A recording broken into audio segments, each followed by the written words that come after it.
আজকে আমরা চতুর্থ শ্রেণীর বাংলাদেশ ও বিশ্ব পরিচয় বইয়ের অধ্যায় ৩ ছেলেমেয়ের সমতা এই অধ্যায়টির যে অনুশীলনীর প্রশ্নগুলো রয়েছে এগুলোর সবগুলোর উত্তর আমরা করার চেষ্টা করব আজকের এই ক্লাসের মাধ্যমে।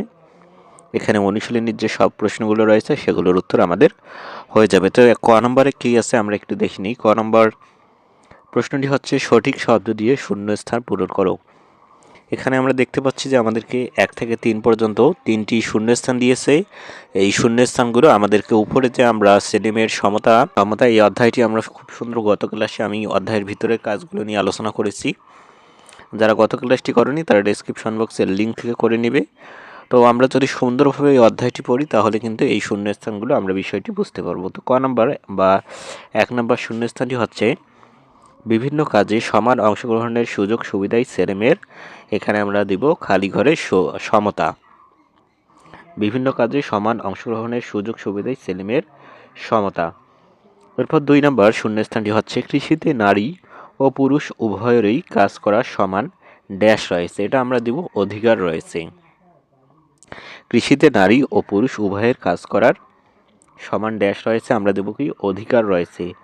আমরা বাড়িতে মাকে ঘরের কাজে ড্যাশ করব। 3 নম্বরে আমরা যেটা দেব, আমরা বাড়িতে মাকে ঘরের কাজে সাহায্য করব। এখানে 3 নম্বর শূন্যস্থানটিতে আমরা দেব সাহায্য। এখন আমরা তো ক নম্বরটি করলাম, এখন আমরা এখানে খ নম্বরে আমাদেরকে আরও একটি কাজ দিয়েছে, আমরা সেটার উত্তর করার চেষ্টা করব। খ নম্বর প্রশ্নটি হলো সত্য হলে তার পাশে স ও মিথ্যা হলে তার পাশে মি লেখো।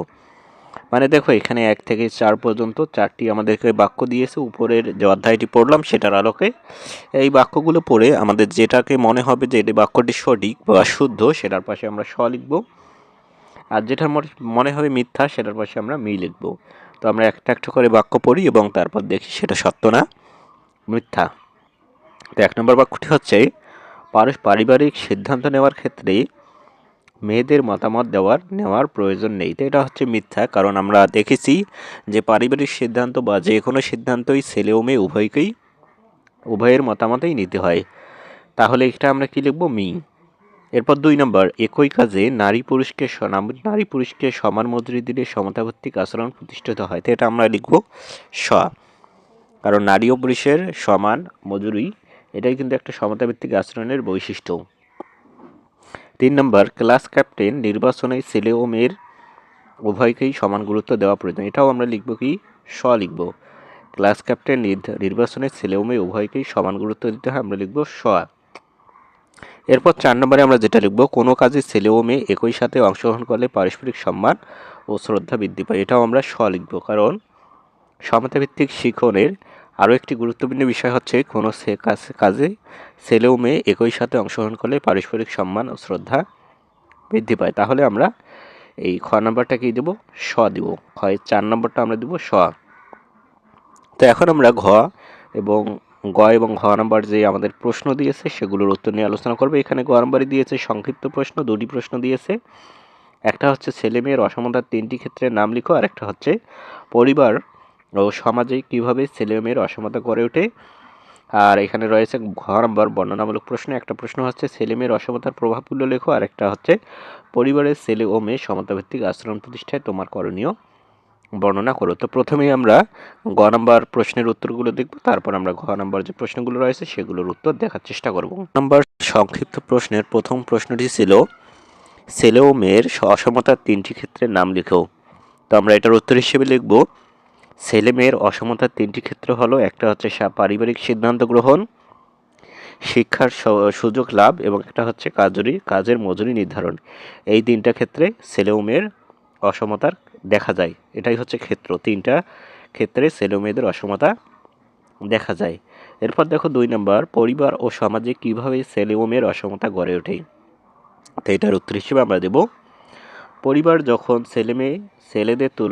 ছেলেদের মেয়েদের তুলনায় বেশি গুরুত্ব দেওয়া হয় বা মেয়েদের সিদ্ধান্তকে অবমূল্যায়ন করা হয় তখন থেকেই অসমতা শুরু হয়।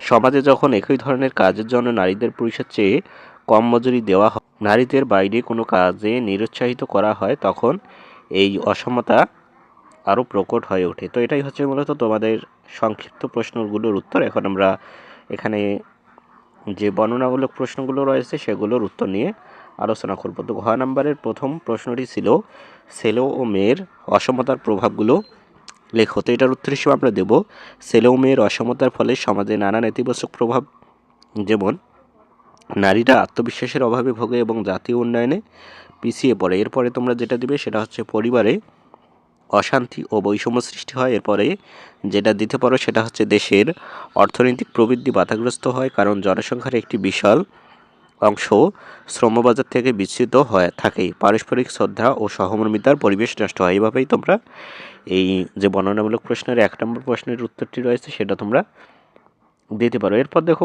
2 নম্বর প্রশ্নটি বর্ণনামূলক বা ঘ নম্বরের, পরিবারের ছেলে ও মেয়ে সমতাভিত্তিক আচরণ প্রতিষ্ঠায় তোমার করণীয় বর্ণনা করো। সমতাভিত্তিক আচরণ কীভাবে প্রতিষ্ঠিত করতে হয় ওটা কিন্তু আমরা অধ্যায়টিতে জেনেছি। তো সেটাই এখন বলেছে যে পরিবারের ছেলে ও মেয়ে সমতাভিত্তিক আচরণ প্রতিষ্ঠায় তোমার করণীয়। তো এটার উত্তর হিসেবে আমরা লিখব পরিবারের সমতা প্রতিষ্ঠায় আমি নিচের কাজগুলো করতে পারি। 1 নম্বর 2 নম্বর দিয়ে বা পয়েন্ট আকারেও তোমরা দিতে পারো। যেমন 1 নম্বরে দিতে পারো ঘরের কাজ, যেমন রান্না করা, ঘর পরিষ্কার রাখা, ছেলে ও মেয়ে ভাগ করে করার পরামর্শ দেবো এবং নিজেও তাতে অংশ নেব। এরপরে তোমরা যেটা দিতে পারো সেটা হচ্ছে যে কোনো পারিবারিক সিদ্ধান্তে মা এবং বোনদের মতামতকে গুরুত্ব দেবে। এরপর তোমরা যেটা দিবে সেটা হচ্ছে পড়াশোনা বা খেলাধুলার ক্ষেত্রে বোনদের সমান সুযোগ ও উৎসাহ প্রদান করবে। তো এরপর দেখো সবশেষে তোমরা যেটা দিতে পারো পড়াশোনা বা খেলাধুলার ক্ষেত্রে বোনদের সমান সুযোগ উৎসাহ প্রদান করবে। এটার পর তোমরা যেটা দিবে সেটা হচ্ছে পরিবারের সবার সাথে শ্রদ্ধা ও সম্মান প্রদর্শন করে কথা বলবো, যাতে একটি ইতিবাচক পরিবেশ গড়ে ওঠে। তো এটাই হচ্ছে মূলত গ নাম্বার বা বর্ণনা প্রশ্নগুলোর উত্তর। তো আশা করি তোমরা আজকের ক্লাসটি বুঝতে পেরেছো। আজকে এই ক্লাসের মাধ্যমে আমরা অধ্যায় 3 বাংলাদেশ বিশ্ব পরিচয় বইয়ের অধ্যায় 3 পুরোটাই শেষ করে দিলাম। পরবর্তী ক্লাসে আমরা এখানে অধ্যায় 4 নিয়ে আলোচনা করব। তার জন্য অবশ্যই তোমরা চ্যানেলটি সাবস্ক্রাইব করে রাখো। ধন্যবাদ।